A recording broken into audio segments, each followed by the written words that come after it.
আসসালামু আলাইকুম। আশা করি সকলেই ভালো আছেন। অনেক অনেক শুভেচ্ছা দিয়ে শুরু করছি আজকে রেসিপি।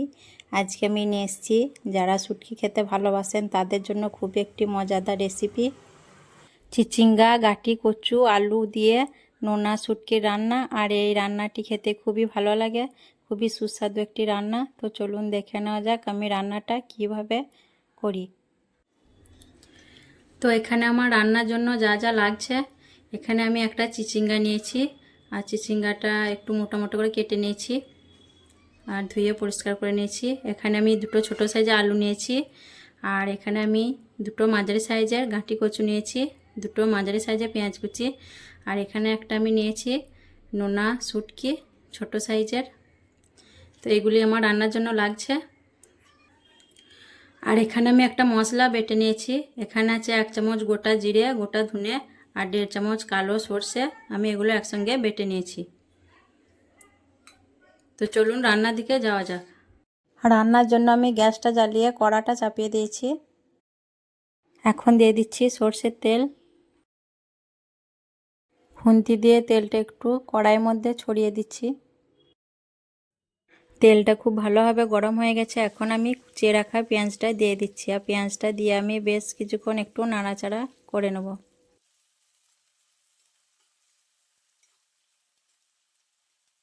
পেঁয়াজটা আমি একটু লাল লাল করে ভেজে নেব। পেঁয়াজটা আমি বেশ কিছুক্ষণ লাল করে ভেজে নেওয়ার পর এখন আমি দিয়ে দেবো কেটে রাখা নোনা শুটকিটা। আর শুটকির পেটটা আমি কেটে পরিষ্কার করে নিয়েছি আর 3 টুকরো করে নিয়েছি। এখন পেঁয়াজের মধ্যে দিয়ে দিলাম। শুটকিটা আমি পেঁয়াজের সঙ্গে কিছুক্ষণ নাড়াচাড়া করে নেব।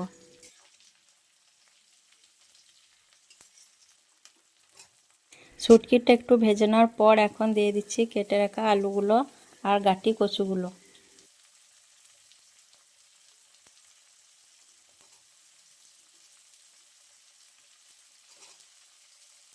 আলু আর কচু আমি কিছুক্ষণ ভেজে নেব।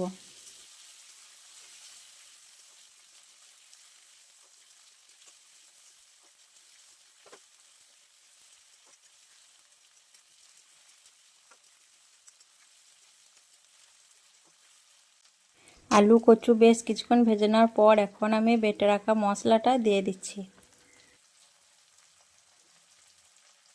আর দিয়ে দিচ্ছি মশলার বাটিটা ধুয়ে কিছুটা পানি দিয়ে দিচ্ছি যাতে করে মশলাটা লেগে না যায়। মশলাটা আমি একটু আলু কচুর সঙ্গে বেশ কিছুক্ষণ কষিয়ে নেব।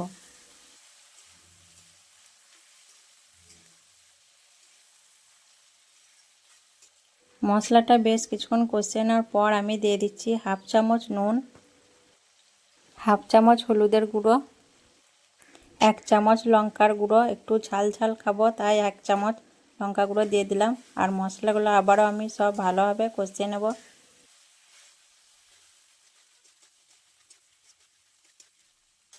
সব কিছু ভালোভাবে কষিয়ে নেওয়ার পর এখন আমি দিয়ে দিচ্ছি কেটে রাখা চিচিঙ্গাগুলো। আর এগুলোকে আমাদের এদিকে হোঁপো বলে, আর অনেকেই চিচিঙ্গাও বলেন। আর এইভাবে রান্নাটা করলে খেতে খুবই ভালো লাগে।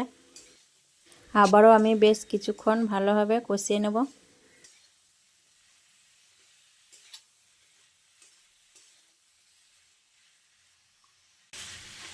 মশলাটা খুব ভালোভাবে আমি কষিয়ে নিয়েছি।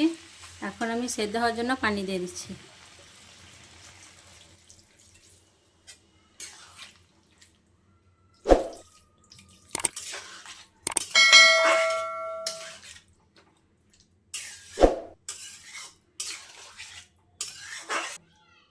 আর এই রান্নাটা ঝোল করেও করতে পারেন, আবার গাঢ় করেও করতে পারেন।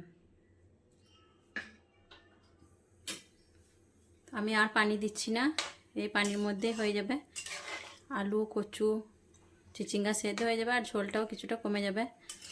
আর এই নোনা শুটকির চিচিঙ্গা দিয়ে রান্নার এই ঝোলটা খেতে খুবই ভালো লাগে। তো এইভাবে অবশ্যই একবার রান্না করে খাবেন, খুবই একটি সুস্বাদু খাবার। আমার তো খেতে খুব ভালো লাগে। এখন আমি ঢেকে দিয়ে সেদ্ধ হতে দেব। 4-5 মিনিট পর আমি ঢাকনাটা খুলে দেখে নেব আর আলু কচু সেদ্ধ হয়েছে কিনা সেটাও দেখে নেব। আর একটি চামচ দিয়ে আমি দেখে নিচ্ছি। কচুটা সেদ্ধ হয়ে গেছে। আলু, কচু, চিচিঙ্গা সবই সেদ্ধ হয়ে গেছে। আর তরকারিটা আমি চামচ দিয়ে একটু আলু কচুগুলো গলিয়ে নেব, তাহলে খেতে খুবই ভালো লাগবে। চামচ দিয়ে আমি খুব ভালোভাবে আলু কচুগুলো গলিয়ে নিলাম। আর এইভাবে তরকারিটা গলিয়ে দিলে খেতে খুবই ভালো লাগে। আর এখন আমি তরকারি নুন ঝালটা একটু দেখে নেব।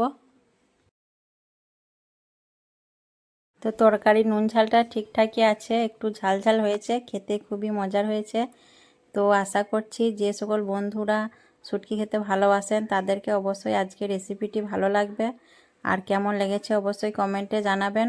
আর এইভাবে একবার অবশ্যই রান্না করে খেয়ে দেখবেন কতটা মজার হয় চিচিঙ্গা দিয়ে শুটকি রান্না।